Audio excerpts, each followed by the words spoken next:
Iris Arellano, welcome to Latinas Power Talk. Thank you. How are you? I'm good. I'm so excited to be here. I'm excited to have you here. Oh my gosh. Just so you know, so you came up on my TikTok, I want to say like maybe a year ago, and I followed you ever since. Really? So now you're here and I'm like, oh, okay. I was like, it's like a full circle moment. It's a full circle moment. Oh my gosh, no. Your content is so relatable to first-gen Mexican Americans here who are in their 20s like you.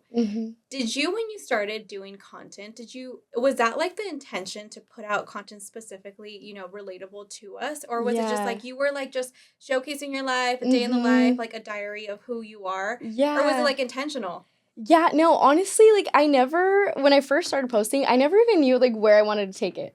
You know, I was just kind of posting like for fun, just like little dance trends. Actually, the first video, I don't know if you've seen it, the one that like went the most viral for me, the one of my sister on her birthday. And oh my gosh, she made a joke to me and she was like, hey, when it's my birthday, like I want you to wake me up with like a shot of tequila. And she's like, wake me up. Yes, yeah, just like wake me up with that. And I was like, all right, bet, like I'll do it. So that one for me was like, I think what started, like I gained the most followers from that video.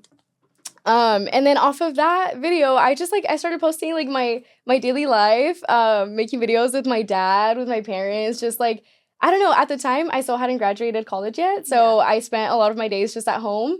And then I remember asking my mom like, hey, I want to learn like how you cook, I don't know, like nopales or like chiles rellenos and fideo. Yes. No, oh my gosh, yeah. So I was like, if I'm already learning like and having all these like interactions and things with my mom and like she's teaching me how to cook and I want to show that. Yeah. So she started teaching me. That's how it started. Like I just started recording her teaching me like how to make her little recipes, like the things that I like to eat and yeah, that's kind of how I started. But I never thought that it was gonna turn into like me kind of. I don't know if it's like an inspiration for first-gen students or I think, you know, your TikTok feed is honestly the only TikTok feed that I've found that is relatable to me. Stop. Because you showcase everything. You showcase your family, right? Your upbringing, your friends, your school life, how you graduated, how you had to, you know, fill out paperwork for your parents, but you didn't even know what you were filling out, but you were helping them out, right? All these recipes and cooking with your mom, like you said, but also like navigating school. I saw this one TikTok that you posted that really resonated with me, was the one that said, I was forced to go to college, but I was born wanting to be in the rancho. Oh my god. I think in another life, I stayed in Mexico. I lived there. I think Mexico is because my family, we're from Zacatecas. And my parents, my dad, actually, when he was little, he would come over here and work. So he's always kind of lived over here. My mom was the one that came over here once they got married. But yeah, literally up until I was like in first grade, we lived over there. So my parents worked in la caneria, like the tomates. Okay. So we would spend, our year would be like, okay, 6 months here, and then 6 months we'd go to Mexico. So you were raised in both I was raised in both, yeah. Okay. So we would kind of like spend half the year here and then half the year over there. And my older siblings, obviously, like they went to school over there. I think I only went to like, I wouldn't even consider it like real school over there. Yeah. It would just kind of be like, they would kind of include me in the class, like if I would go, because I was still super little. But yeah, when I was like 6, that's when I would say like we kind of stayed here for the most part. But I can't even explain it. Mexico, it's just so close to my heart. Like it's nostalgic. And I don't know if it's like part of like, because we have it in our blood. Yes. Like you lived half of the time there, half of the time here. I never lived in Mexico, but I feel like because it's in our blood, like whenever we go visit it, I know for me, like every worry, every stress just like erases. It does. It's so crazy. It's like your body says, de aquí soy. Yeah. You know what I mean? I'm home. Like, it grounds you. It literally does ground you. Oh my gosh. That's what it is. Like, I don't know. I think, were your grandparents living over there too? Yeah, they still live over there. They still live over there? Okay. Yeah, so my grandparents, they lived over there. So it was just so, like, you got there and you just felt like home. Like, you got there, your grandma was cooking for you. Like, she had a little, like, tortillas made for you. Like, it was just, it's so, like, to me, I think even going now, like, I always cry. Like, the first, like, going into your town. We're from a little rancho, too. It's called La Ceja. I'm like, shout out La Ceja, Zacatecas. So, you know, I think it's just, like, that experience, especially for me, like I said, like, living there and, like, spending my childhood there, it's just so close to my heart because, you know, that's me. Like, that's where I live. That's my home. You got the best of both worlds. Yes. You know, being able to split your time here and there. Would you say that you got the best of, or was it, like, difficult to leave for 6 months and then come back? Honestly, oh my gosh. I would say because, okay, my family, so I'm like, let me tell you a little side story. Yeah. So my mom and my dad, the way that, like, they kind of did it, it was my mom and my sister married my dad and his brother. Your mom and your sister? Yes, my mom and her sister. Oh, her sister. Yeah, okay. And her sister married my dad and his brother. Okay. Does that make sense? Kept it in the fam. Yeah, no, okay, like, whenever I tell this to people, they're like, wait, so, like, two sisters or, like, two brothers, like, in the same, I'm like, no, it's not incest. Like, I promise you it's not incest. It's not. But so it's, like, yeah, two sisters, two brothers. And, yeah, like, they always lived together. Like, they always, when they both got married. Yeah. They, our houses in Mexico are together, and then even when we would come here, we would all be together. So in total, like, from my padrinos, they have, my oldest cousin, Ana, and then Angel. And then with me, it's my oldest brother, Jorge, Mari, and then me. So in total, it's 5 of us. Yeah. Like, my siblings. They're one big family. Yeah. So I consider them all, they're all my siblings. You know, and they also went back and forth? Yes, like, you guys? It would be all of us. So nice. it would be, the 5 of us and then the parents. And it'd be all of us just going 6 months and 6 months. So I think that's what made it just a lot more easier because it never felt lonely. It never felt like, oh my gosh, like, why are we having to, like, leave again and, like, go to Mexico? And, you know, I think even at that age, we never really understood either. Mm-hmm. Like, we knew that, like, oh yeah, like, the parents were coming here because, like, es la temporada de trabajar, you know, like, they need to work. Yeah. But even then, like, we always talk about this. I think back all the time, because I was born and raised also in Modesto. That's where we lived. And so whenever the parents would go to work, they would leave, like, the 5 of us just alone at the house. And I think about it now, and I'm like, the parents, like, they actually just, like, my oldest brother was probably, like, what, like, 10? And he was a baby. Yeah. And, like, they just, like, left him to watch all of us. And, like, we never thought, like, that it was, like, a difficult situation. Like, oh, yeah, like, you know, the 5 of us are here. We're, like, all, the parents are working. Like, you know. It was a norm. It was a norm. Yeah. Like, we would find, like, the craziest ways to, like, make the time of that, like, while we were here in the U.S. Because, oh, my gosh, in Mexico, we got there, like, we were having the time of our lives. Diferente. Like, yeah, very like, different. So different. Like, we would just go with our friends, like, go to the rancho, like, so many different things. And then here, we never really, like, went out as much. But, like I said, we would, like, film ourselves and we would, like, record, like, all these little home videos. Did you ever do that with your siblings? Was that, like, it's like nobody asked for a performance, but we were putting together performance in la sala. Yes. Yeah, I know. That was us. We had, like, a big camera. Literally, I kid you not, like, a box. Oh, we didn't have a big one like that. You had my grandpa had, like, his little camcorder.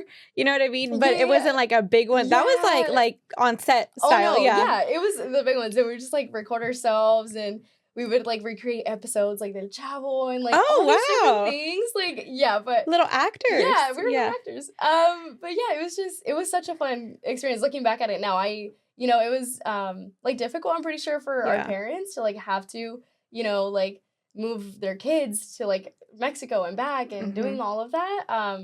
But looking back at it now, I'm like, it was so beautiful. Just, like, getting to experience both things. Worlds. And like you said, it's the best of both worlds. Yeah. So I want to talk a little bit about being first gen. And I also want to dive into, like, your story and who you are. I want to start. So have you heard that, I'm sure you watched the Selena movie and you've watched it. You know that scene where he's like, we have to be more American than the Americans and we need to be more Mexican than the Mexicans. Yes. And so did you ever feel like a toss-up? Like, I think being first gen, it really is a toss-up of, like, you're trying to prove to your Mexican family that you are Mexican and you know how to, you know, eat frijoles y tortillas and know how to roll your R's and all that stuff. And then you also are in a society here in America where you also have to kind of, like, fit into the American culture in a way without forgetting, like, your roots and where you came from. So it's always been, like, a toss-up. Like, did you ever feel like you had to, like, pull in more weight at some point from one side or the other? Yeah, I mean, I think it was, like you said, it just feels like you're trying to kind of, like, fit into both worlds. Like, you're trying to still, like, have your Mexico roots and, like, okay, I can't forget about my language and my culture and my tradition, but also, like, I'm here trying to like go to college and, you know, get my degree and like have a career and all these things. So it's just, you need to find that balance. And honestly, I think I've been really blessed that my family like does a really good job at that, because we try to go to Mexico at least twice a year, at least. And that's always how it's been. Like we've always like llega diciembre, enero, and we're there. And if it's, you know, the summer, like we've always tried to go as much as we can. And not only like going, but also like we go and we have like these fiestas in Mayo. So like it's a danza to La Santa Cruz. And my parents have always taken us. We've always gone ever since, literally, like, since we could walk. We probably couldn't even walk, and we were, like, dressed up in, like, our falitas. You're ready to go. Yeah, we were ready to go. So I think they've done a really good job at that. Just, like, making sure that we were rooted and that we don't forget, like, our traditions, like, where we came from. But also, like, having that balance and knowing, like, okay, my parents sacrificed so much for me to be here. So I need to not only remember all of, you know, my ancestors and what they lived in Mexico, but also now like honoring that and doing something with my life and, you know, going and pursuing a higher education and being as successful as I can, because that's what they sacrificed so much for. Like that part gets me, because I feel like I was reading something, this was just a few days ago, and I sent it to my parents because it was like a TikTok, but it was like one of those like cartoon ones with the audio. I always send this to my mom. Yes. So it said something like, and it was in Spanish, like, thank you for everything that you've had to sacrifice that I've seen, but also thank you for every sacrifice that you've had to make that we never were aware of. Like, I think about it all the time, because like my parents like migrated from Mexico here, and like, I will never know what that's like of having to leave everything to a whole new country where you don't know the language, where you don't know anyone there. You're like risking everything for this like dream that sometimes looks so far away. You know what I mean? Yeah. And the pressure that sometimes we have as being the first gen to be like, okay, eso es lo que les costó to get us to this point. Like, we can't disappoint them. Like, do you have that pressure? Because I know I do, of like, we have to like do the best for ourselves, but also be the best so that we can give them the best back, right? Yeah. Like, I think that honestly just hits so close to home. And I could cry thinking about it whenever I do. Because, like you said, it's like if somebody came up to you right now and they're like, go move to a different country, learn their language, like, find a job. And on top of that, like, find a way to, like, make a living for your family. And you may not be able to come back. And you may not be able to go back. Yeah. Like, my parents had to leave their parents. And it's something that, like, no matter how, like, rooted we are in our culture, like, we're never going to experience that. We're never going to know all the strength that it took, especially, like, being so scary. Like, I'm going to leave my parents. I don't know if I'm going to come back. I don't know how I'm going to make it. But just, like, they did it. And I think that's, I don't know, I think a lot of people take that for granted nowadays. And they forget that. They forget how much of a blessing it is to be here and how much of a blessing it is to, like, to be able to go to college and, like, to just be able to do something for yourself, to have a career. Like, our parents never had the opportunity to do that. And I always think about that, too, because I think, like, I don't know, I get so emotional when I see TikTok, and it's like our parents are literally, like, they're living life for the first time, too. Yeah. Like, they were kids, too.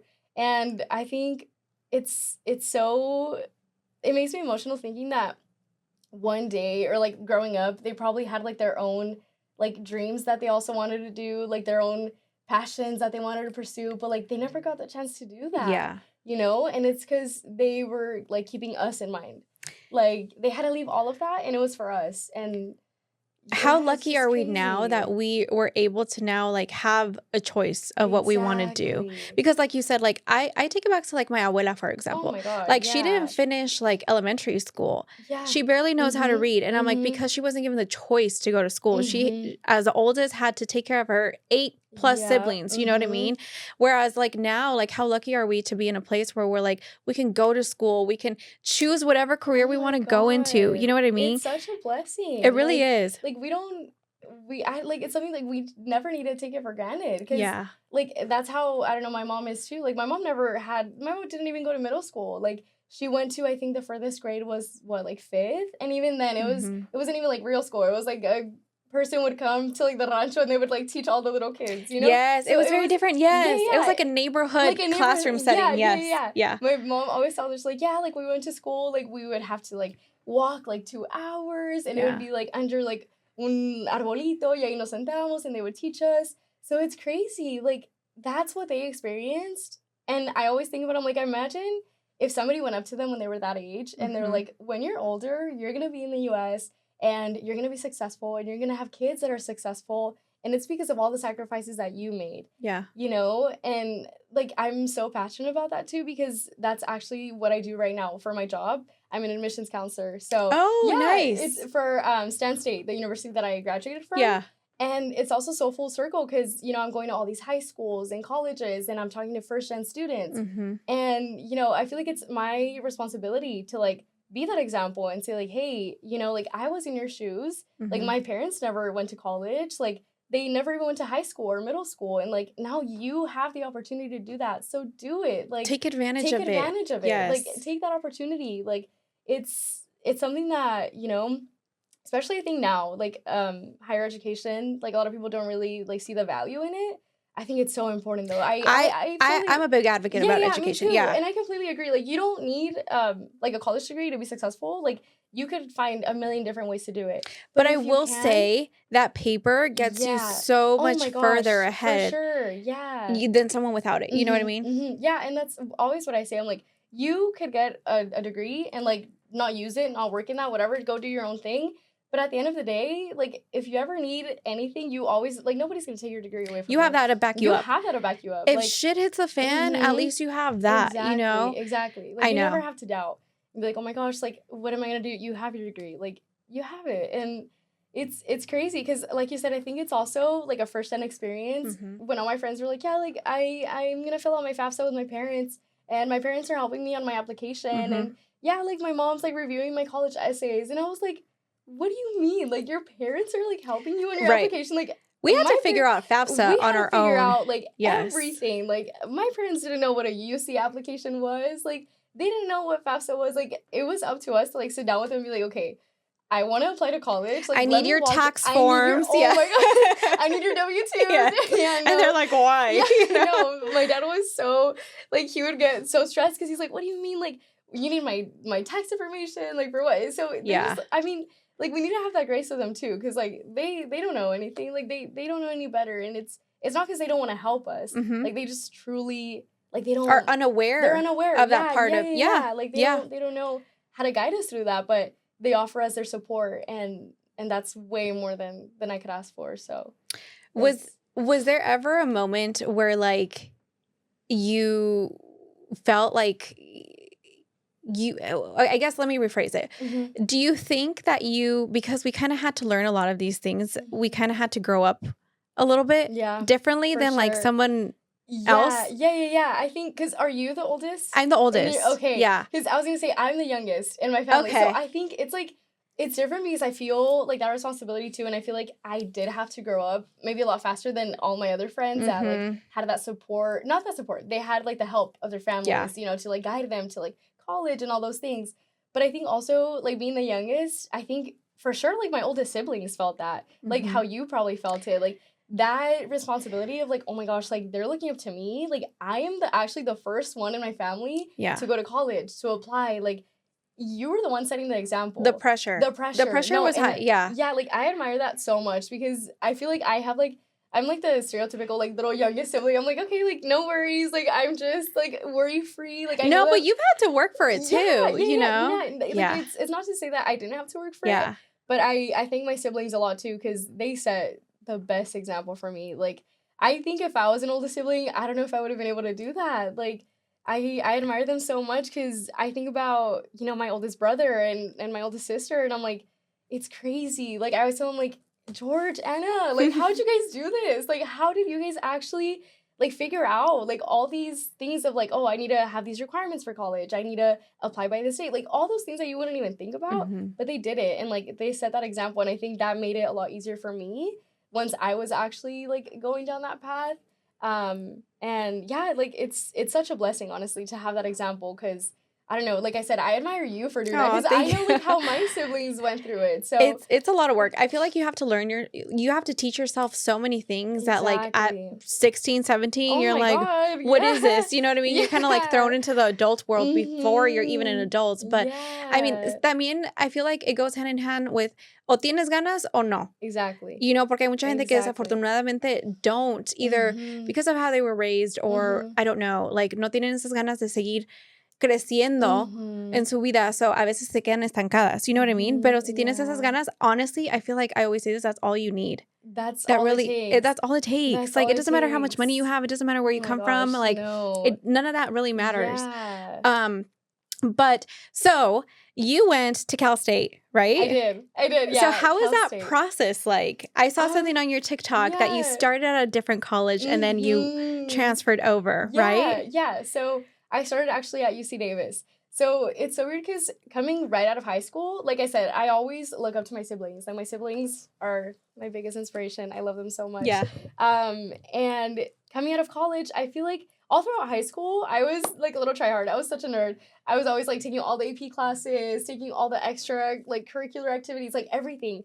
And it was like because I had seen my siblings do that. Like the sibling that's before me, his name's Angel, and he's the one that like would always take all the AP classes, like all the AP, like everything. So I was like, I need to do that. And he would always talk about UCs. And, like, my siblings before that, they all went to Cal State. So, in a way, I would kind of, like, talk down on the Cal State. I was like, I know that UCs are, like, more prestigious. Like, they're harder to get into. So, I'm like, no, like, I'm trying too hard to go to a Cal State. Like, I don't want to do that. Like, that's too easy for me. And I wanted to go into med school, actually. Like, coming right out of high school. Okay. It's so weird because it's nothing to do with what I'm doing now. Yeah. But coming right out of high school, I wanted to go to UC Davis. Because I knew that they had a really good, like, medicine route and a medicine program. So coming out, that was my plan. I was like, I'm going to go to med school. Like, I want to go and be a PA. I've always loved kids, too. So I knew I wanted to do something maybe in, like, I don't know, like, delivery, like, something like that. So I was like, I know I want to do that. And then once I was there, I was actually, I was finishing up my first year at Davis when COVID hit. And that's when they sent all of us back home. So I was living in Davis in the dorms. And one day they were just like, hey, guys, like, your spring break's actually going to be, like, a little longer. So, like, stay home. And we're like, okay. And then, like, a month went by. And then 2 months went by. And we're like, okay, like, we're not going back. Like, this is not. Bye. Yeah, bye. We're not going back. So we moved out. I moved out all of my stuff. And I moved back home. And it was just different. I think I was taking, like, all, like, the science classes in person. And it was so different doing that, like, online. And I think that just, like, made me lose a passion for medicine. And I was like, wait, like, maybe I don't see myself doing medicine anymore. Like, it kind of, like, the thought about it drained me. And I was like, the fact that I need to go to school for, like, I don't know how many years, like, 6+ years. And, like, even then, like, I was just not passionate Isn't about it crazy, anymore. though? I always think about this. Like, it's so crazy how we ask like anyone, you know, at 18 or 17, what do you want to do for the rest of your life? I always say that. We're not, our mind is not even fully developed yet. We don't even know what we want to eat tomorrow. Like, I know. What makes you think? I know. I feel like it's so crazy. And like, it puts a lot of pressure on, like, they're already like, you know, societies are already like getting in their head of who they are and who they want to be and like all these insecurities and stuff. And then on top of it, we're like, what do you want to do the rest of your life? No, I always say that. It's so crazy because we're coming out of high school, being like 18, 19. Like, how are you asking a literal, like, child to, like, hey, what do you want to do for the next 30, 40 plus years of your life? But that's so unrealistic because I feel like, so unrealistic. I mean, we're just talking about it right now. Like, we go through stages in life. Oh my God, and, like, what we're interested in now may not be what we're interested in 20 years.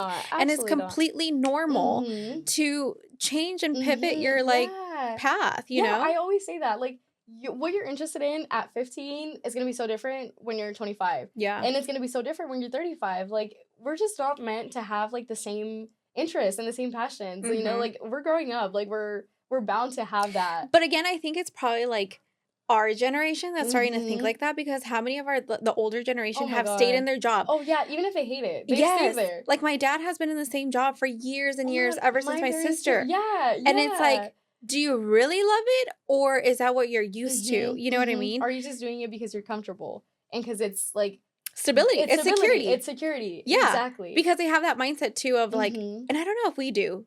Tell me what you think. But I feel like we may not have that mentality of like, oh, I need to have like financial stability. Like they have that embedded in them of like, especially men in our culture as Mexicanos, like of like they need to be the breadwinners and they need to provide for their family. So because they already have something locked in, I think that's why they like grasp onto it. And even if like they're not passionate about it, they just like stay there. Yes. Yeah, I agree. Wow. It's so crazy because I mean honestly I think it's such a privilege too to like have that freedom now to be like, you know what, like I don't like that. Let me change my career. Like I don't like what I'm doing. I don't like my job. Let me leave and do something else. Yeah. Let me try this. Like I'm kind of interested in this. And that's kind of how it was with me because I remember in COVID, that's kind of when like TikTok was popping off too, like at first. Yes. And I remember my brother George, he was the one that was like, hey, Iris, like, look at this TikTok thing. Like everybody's on there. And he's also the one that got me into like marketing and like video and like editing, like everything like that. He is literally so good at that. So I kind of like saw that from him and I was like, wait, like that's kind of fun. Like I want to try that. I think I want to do that. Like, wait. And so then when I started looking into like, okay, how could I switch my major at Davis to like fit more like marketing, video, like something like that? Davis didn't have anything like that because they're mainly, they mainly have like they're known for like their medicine and like their science and everything like that. So they didn't really have any like marketing, videography, like nothing. So then when I looked at Stan is actually like 15 minutes to where I live. So I was like, you know what, like my siblings went there. Like I get to stay close to home. I'm actually loving being home. Like in COVID, I always say like I was at my prime. Like I loved being home. Like a lot of people hated it, but I loved it. I loved like being with my family and just like getting to eat my mom's food again. Like I was living my life. So did it make you appreciate it more? Oh my god, because you left and came back. 1,000%. Because I think like I said when I went to Davis, it was kind of like, oh my gosh, like I don't need to stay close to home. Like let me just leave. Like I'll do it. And it wasn't like in a rebellious way, but it was in a way of like, I want to experience this. Like I want to experience like the college life. I want to prove to myself I can do it too. Part. And not like in a bad way at all. Like I wasn't thinking about like going and like partying or anything like that. It was just like truly like I just want to like live on my own and kind of like experience like being in college and you know like pursuing what I love. So then when I started looking into like changing my major, that's when I was like, I might have to change. I might have to like move back home and go to Stan. And what did your parents say?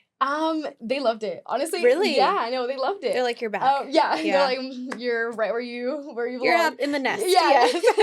Baby bird came back. Yeah. No, literally. So my mom at first, she was kind of like more hesitant about it. Because she was like, ya te fuiste, like you're there. Like try to stay there because like I put them through so much to like actually get me there and like you know like moving there and figuring everything out. So she's like, okay, like you're there, like try to finish there. Like allí empezaste, like allí terminas. So I was like, okay, and I kind of like felt that pressure, you know. But I think like I just had to be so true to myself and say like, you know what, I don't care if it's the hardest thing to do to have to move back and like reapply and like kind of start fresh because my major that I graduated was marketing and I hadn't taken like any marketing, any business, like nothing. So I was technically a year behind. Starting over. I was starting over, because it was a completely different major. But I was like, you know what? Even if it's the hardest thing to do, like I know it's where I'm meant to be. Like I know that that's where God wants me. Like he doesn't like I didn't feel peace about it. And I'm so big on intuition. That. Yeah, your intuition. Like I'm so big on that. If you're somewhere and you don't feel peace about it, like that's God telling you that it's not there. You're in the wrong place. You're in the wrong place. Like, you need to get out. Like, it doesn't matter if, like, where it is, like, friendships, a career, a job, whatever. Like, that's not it. So, that I knew that, like, unsettling feeling I was feeling, like, I wasn't feeling peace there. I was like, like, I grew out of this place. Like, it's not for me anymore. So next. It's next, yeah. Next, what's next? Thank you, next. Thank you, next. So, I moved back home, and I'm so happy I did. 2024. Like I said, I was doing a little stalking like I do with everyone who comes on. So in 2024 was a big year for you. Yeah. You got your first PR collabs, partnerships. You graduated from university. You know, it was a big, big year. So many blessings. But like I said, social media paints like the positive stuff. How was it really though? Yeah. So starting off with 2024, that's when I graduated. I graduated that May. Okay. So like on social media, I mean, obviously I was really happy to be graduating and it was such a blessing and honestly like one of my biggest accomplishments.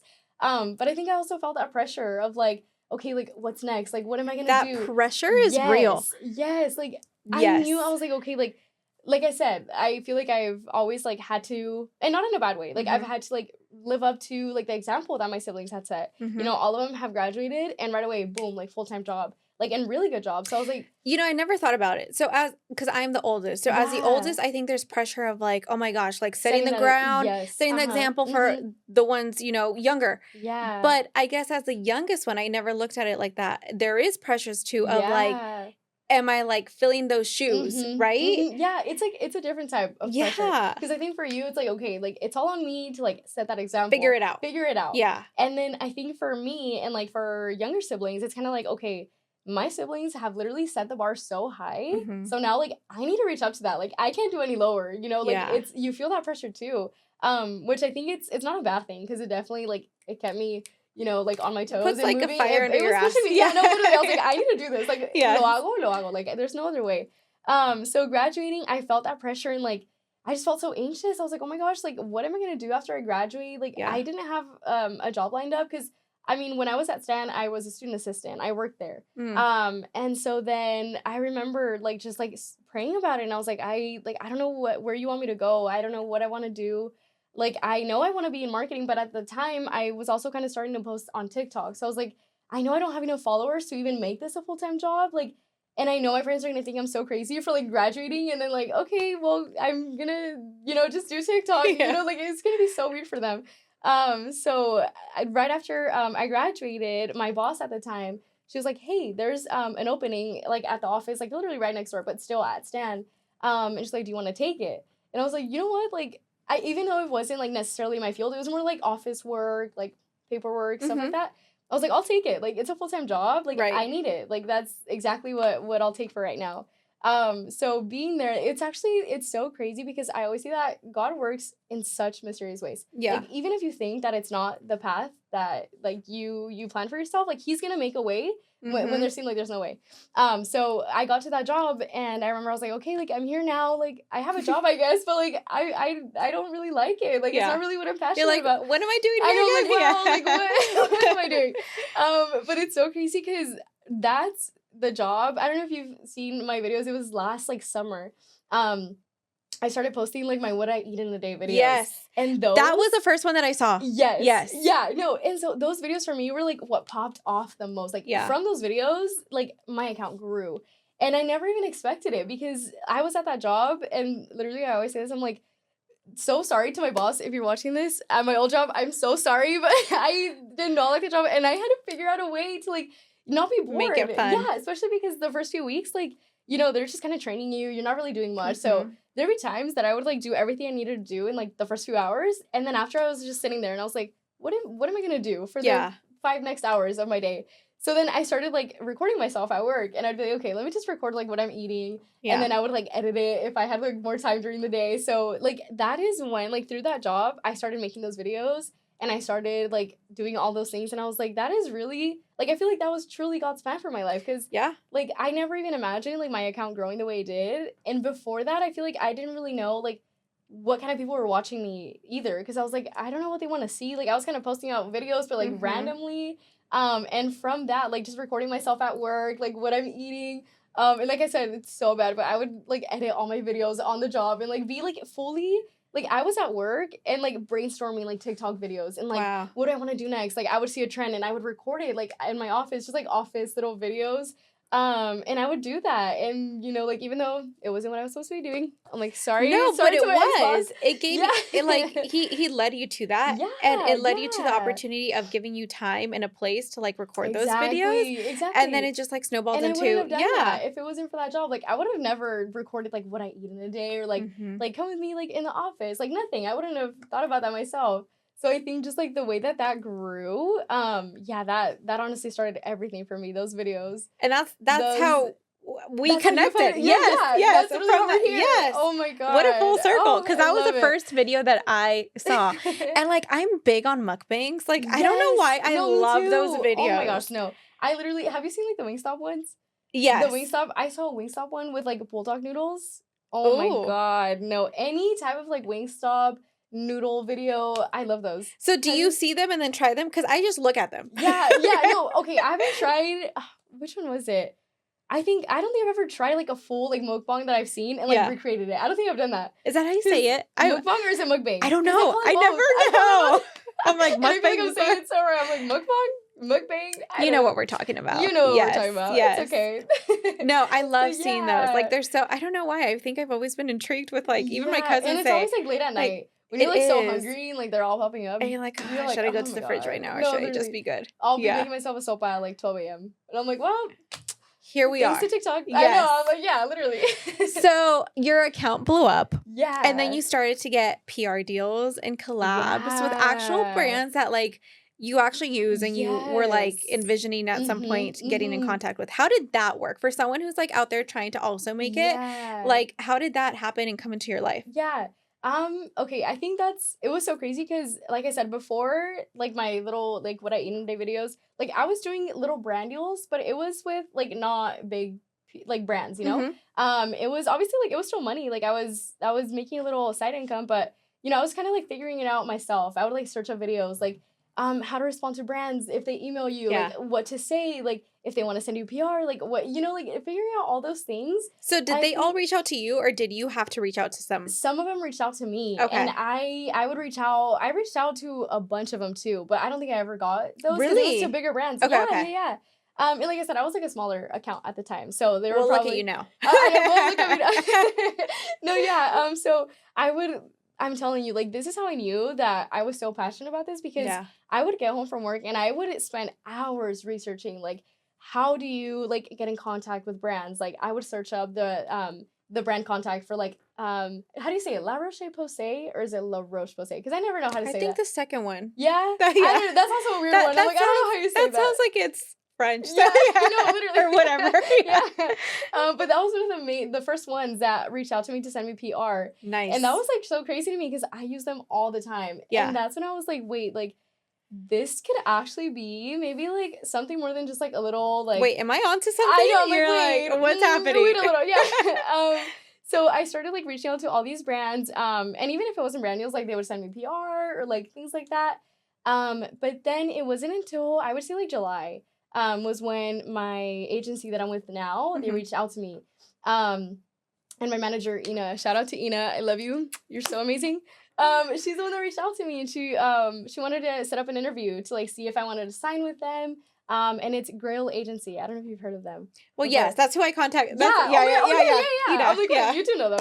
So Grail, I had actually seen a couple of the TikTokers that I follow, like they're signed with them. So I was like, okay, I know this is like actually like a real thing. Like they're not like just scamming me or something. Like, let me actually think about this.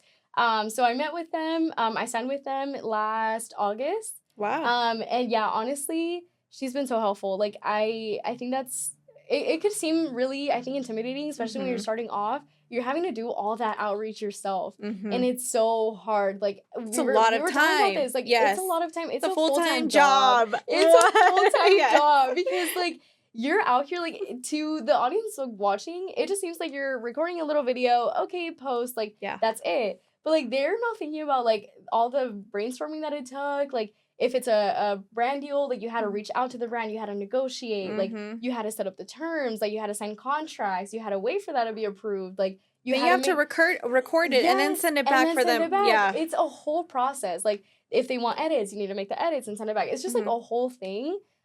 So I think if you're starting off, it's really easy to get discouraged because it's a lot of work at first. At least for me. I don't know if that's how it was for you, but I feel like I don't think I'm an influencer, but it is a lot of work. I think you are. I don't think I am. You are. I don't think I am, but no. Thank you. You're so kind.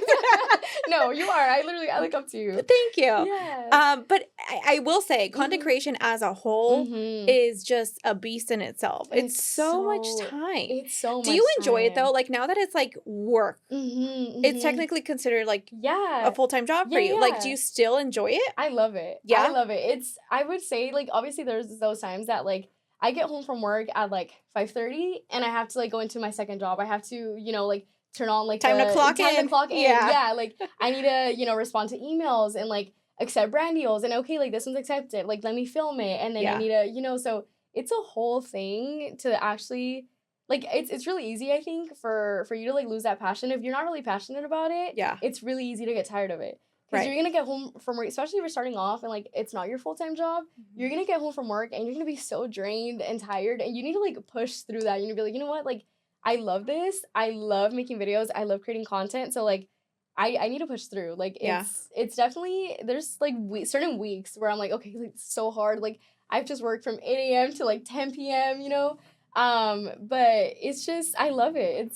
It's my I think that's passion. What it is. It's like almost the same as like if you're like into basketball, right? Oh you have to put in the training, and if you don't love it, then you're gonna give up at some point. You're gonna get so tired of it. You're gonna get drained. Like it's just gonna wash you out. But you're not gonna see the point of it. Like, yes. Yeah. At what point did you? Well, I guess, okay, now that you were saying, like, oh, you and your cousins would, like, record and everything, do you think you had it in you since, like, way back then? Oh, my God. No, I always think about that because I wish I could show you all our videos that we would make. Yeah. You know, like, we would, like, set up our little camera and we'd be like, okay, like, vamos a hacer, like, el chavo que sabe que, and, like, we would go and, like, record, and I would be la chindrina, and, like, we would just all have, like, our little skits. But I would love that. Like, we would be making, like, it would be little vlogs. Like, little vlogs, yes. Like, we were vlogging in, like, what, 2005? Like, you know, before vlogs were even a thing. Before it was even a thing. So I think, like, I've always loved that. Just, like, being in front of a camera, like, talking to people, like, making people smile, making people happy, like, just having that positive impact in their life. Like, that's always something that's really motivated me. And I think, like, I've always, like I said, even when I moved back from Davis, like, I knew, like, I was on TikTok, but I wasn't posting, and I was like, oh my gosh, like, I wish, like, it would be a dream to, like, get to do this, and to, like, get paid for it, and to, like, work with brands, and, like, some of the my favorite brands that I use all the time. So I think I've always had it in me, just, like, that passion for, like, recording and filming and, you know, all of that. So what do your parents say about it? About TikTok? Yes. Oh my gosh. Okay. So I think they're so supportive. Like, they're so supportive. I love them so much. But I think at first, too, I feel like it's, like, all Mexican parents. Like, this is so new to them. So, like, they don't really know. Like, if I'm, like, I remember in the very beginning, when I was posting, like, my little, like, cooking videos and things like that, and I would, like, tell my dad to, like, film with me. Like, he would film with me, but he wouldn't really understand. Like, he'd be like, okay, like, you're posting on TikTok. And I remember in the very beginning when I would be doing, like, brand deals, but just, like, in exchange for, like, a product or something, I wouldn't even be getting paid. They wouldn't really, like, understand. They'd be like, okay, like, you're making a video for, like, a company, and, like, they're paying you for it, and, like, how, like, what? Like, is that real? Like, are you getting scammed? And I'd be like, no, like, I promise you guys, like, this is actually real. But it's because, like, they're so new to it. Like, obviously, they don't know. Like, to them, the idea of, like, posting on TikTok and posting a little video and, like, you're getting paid, like, that's insane to them. It's like, well, I mean, social media wasn't even something that they grew up with. You know what I mean? Exactly. So even the fact that now, like, somebody could turn that into a career, like, it's just so out of this world. So at first, like, I don't think they've ever been, like, not supportive, but definitely, like, a little skeptical. Like, yeah, like, go ahead and post your videos. Like, that's cute. But, like, you know, like, especially in the beginning, they were so supportive, but not fully, like, understanding, like, how it was and how it worked. And I think it wasn't until I signed with my agency that they were kind of like, wait, like, you're doing more brand deals now. Like, they saw me recording all the time, and they saw, like, we would get, like, packages. And my dad's like, why are you guys ordering all this stuff? And I'm like, I'm not ordering anything. I'm like, it's free. I'm like, yeah. I'm like, literally, it's free. So it's just, they had to get used to it and, like, kind of, like, hacerse la idea, like, of how that worked. Because it's different. Like, it is different. They're getting used to it as well as you're getting used to it too. Yeah, like, you know? It's new for both of us. Yeah. You know? So your feed is really big on your family, and you showcase your mom a lot. You did your mom's hair in one of them. Your dad is always, like, eating with you too. Oh, I love him so much. How has the way that they've raised you shaped you and molded you to this person? Oh my gosh. No, because if I literally feel like I'm gonna cry. Like, I just think, like I said, my parents have been so big always on family. And, like how I said, we would go to Mexico and, like, come back, and we were, like, it didn't matter what we were doing because we were doing it together. Like, it never mattered, like, if, you know, we got here to the US and we didn't have any friends because, you know, like, we were living half the year over there and then coming here. So we never really, like, made friendships, or we never really, like, went out or anything. But it didn't matter because we had each other. Like, that's all that mattered. And I think it's so important. And that's, I think, why I value family so much now. Because it's how I grew up. Like, I've never once felt alone or felt like I didn't have anybody, because like I could care less like if I didn't have any friends, because I know that I have my family. Like I know that I have my siblings. Like my siblings, they're my best friends. So I think it's just like, I don't know. I know that that's how I want to raise my family. Like teaching them, like it doesn't matter at the end of the day. Like your family is all that you have. Like it really is. Like there's nothing more important than it. And like it doesn't matter what's going on in the world. It doesn't matter how you're feeling, what's going on. Like if you have your family, you have it all. Like that's it. So I think that's just like a big reason as to why I'm so close to them now. And you know, it's my parents and my padrinos. They're the ones that grew us all up like that. They raised us like that. Yeah, they raised us like that. So yeah, I think it's just so beautiful. I don't know if like it's just like in our Mexican culture that we're just like so close together. Yeah, and like I don't know. Do you feel like that too? Like no, I do. Like that. I feel like I always say this. I was like, how blessed are we that we were raised and born Mexican? Oh my god! Because I really wouldn't pick anything. No, me either. Not to like, you know, throw shade on like on anyone. Not to hate on like anybody else, but truly, like I feel so blessed to be Mexican. Like I wouldn't want it any other way. It's the best. It's the best. Like, I mean, we have great food. Oh my god! I think like our culture really like makes it a big point to like have family, like be strong, like blood is thicker than water. Yes, you know what I mean? Yeah. So I think it's just like I'm blessed to be Mexican because I wouldn't want to be anything else. No, me too. I'm like, thank you God I know. for making me Mexican, because if your parents are watching, what would you want to tell them? Yeah. Oh my god. Wait, this is so sweet. I'm not gonna. Why am I gonna cry? What?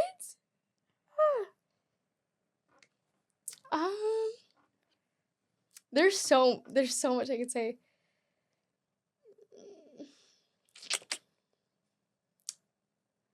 Oh my god. I don't even know where to start. I think, you know, just I always tell them this, and I always remind them that like truly, like si no fuera por el sacrificio que ellos hicieron, no estuviera aquí. O sea, si no fuera por todo lo que ellos hicieron de dejar a su familia, de dejar a su país, de llegar acá y de hacer todo, o sea, por mí, por mis hermanos, es like no hay palabras para decir lo agradecida que estoy.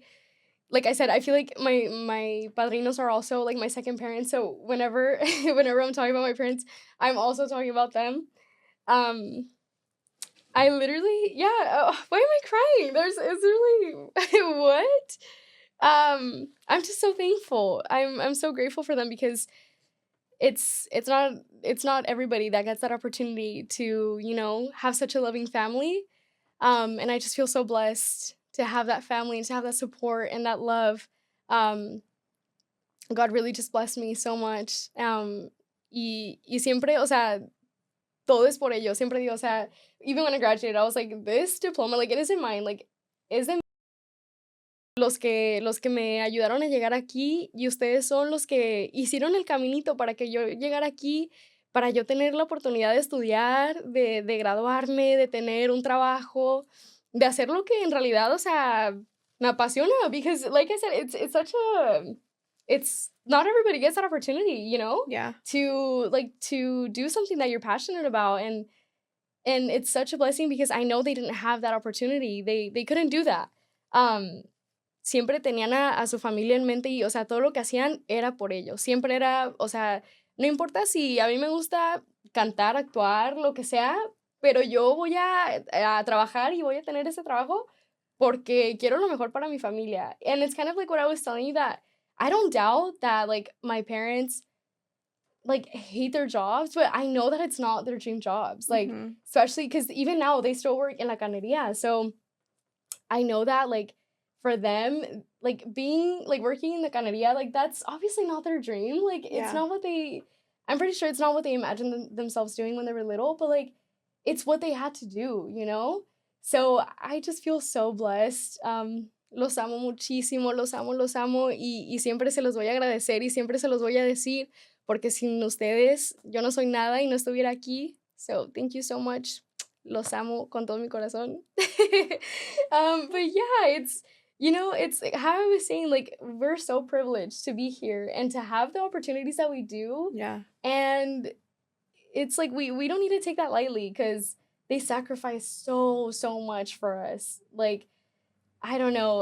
Where do your parents work right now, or do they do. Yeah. My dad's a truck driver, and he's been a truck driver for years and years and years. Yeah. And then my mom has been a stay-at-home mom, thankfully. Yeah. Which, like, I see that in a different light. Like, even now more so that I'm like thinking of like the near future of having kids, and I'm like, how lucky was I that my mom was able to stay home, and she would like take us to school and pick us up. Yeah. And like we didn't have to like ride the bus or walk home. And like as soon as we got home from school, it was like a fresh home cooked meal. Yeah, no, that's how every single day, something different, you know? Yeah. And now, like, a veces me canso de cocinar every day, you know? I'm like, what am I going to do next, really you know? Too.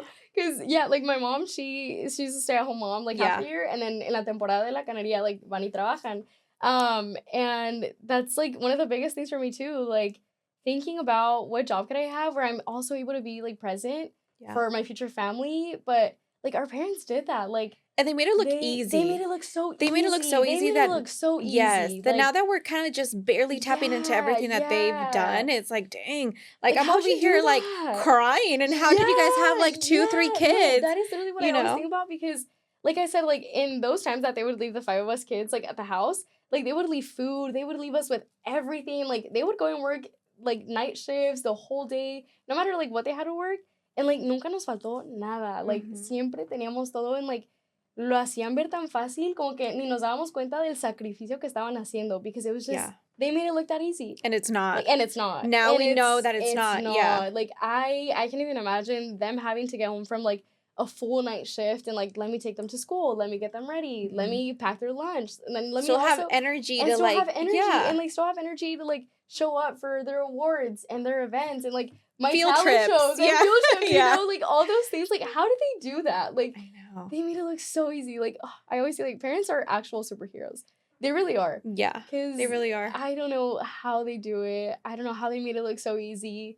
And, you know, they never made it seem like we were struggling. Even if we might have been, like, they never, ever even, like, let us even think that we were. Because they just did it so good. Imagine what we don't even know still to this day. Think about you know, I always what think happened about behind that. closed doors. Edie's in 10 years. Where do you want to be? Oh my gosh. In 10 years. Okay. I'll be what? 34? 34? Yeah. Oh my God. Okay. Edie's in 10 years. I could see myself for sure married. Having a family.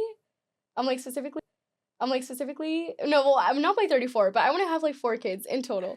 I'm like not by 34, but having kids for sure. And like I said, I think it's just like, for me, I think it's just like how passionate I am about social media and like content creating. I just see myself doing that full time. Like I see myself recording videos and, you know, still doing what I'm doing right now. Hopefully, si Dios quiere, like on a bigger scale. But yeah, like recording videos and doing social media and still sharing my life with everybody. And I don't know, I think I like how you said, I think it's, especially now for me, I'm like so conflicted because I want to be like this boss girl where I'm like, you know, like having a job and a career, like doing all these things. But a part of me is also like, I kind of want to be like a stay-at-home mom and like just, you know, just like be with my kids. And like, I don't know, I know some people, like to them, that sounds so crazy. And it's like, I would hate that. Like, and I get that, like, you know, it's not for everybody. But to me, I think I see myself doing that, just like being a stay-at-home mom. And I think there's something so beautiful about that too, that you get to like cook those home-cooked meals for your kids and like they get home from school and like they have a meal waiting for them and like su ropa limpia, like la casa limpia, like all of that. And you're the one to pick them up. And I'm the one, yeah. But, you know, still keeping like my passion in the picture, you know? Well, you've balanced the best of both worlds ever since you were little. So I'm sure like you'll be able to balance both too as a mom and like a working mom at the same time. Yeah. So for sure. What advice would you tell someone who's maybe struggling right now to kind of find their place in this world? What advice would you tell them? I think I would just tell them to stay true to what they love. Like at the end of the day, you know what you love. Like I know that when you're thinking specifically about like a career or like something, like you could be focusing on things of like, oh my gosh, like what's gonna give me the most money? Like what's gonna make me the most income. But I think we just need to stay so true to ourselves. Like, God put certain desires in your heart, and it's up to you to follow them. Like, he is putting them all in there. And if you're not pursuing them, if you're not listening to those desires that he puts in you, I think you're just going to go through life, like, going about it and not doing what's making you happy and what you're passionate about.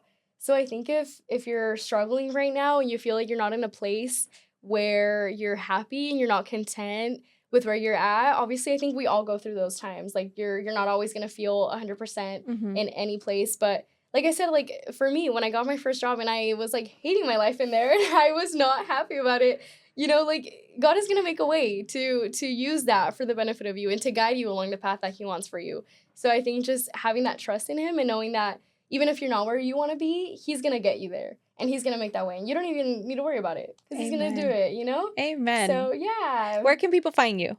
So, I'm on Instagram, IIRISS01. And then on TikTok, IIRISSS01. So, it's an extra S on TikTok. I know, I need to change my username because it's always, whenever I tell people, I'm like, it's like so long. So, I'm like, I need to change it. But, yeah. On Instagram, 1 S, TikTok, 2 S's, 01. 01. Thank you so much for creating content that honestly, like, 100%, like, that is the only page I have found that I have resonated with. I'm like, she gets me.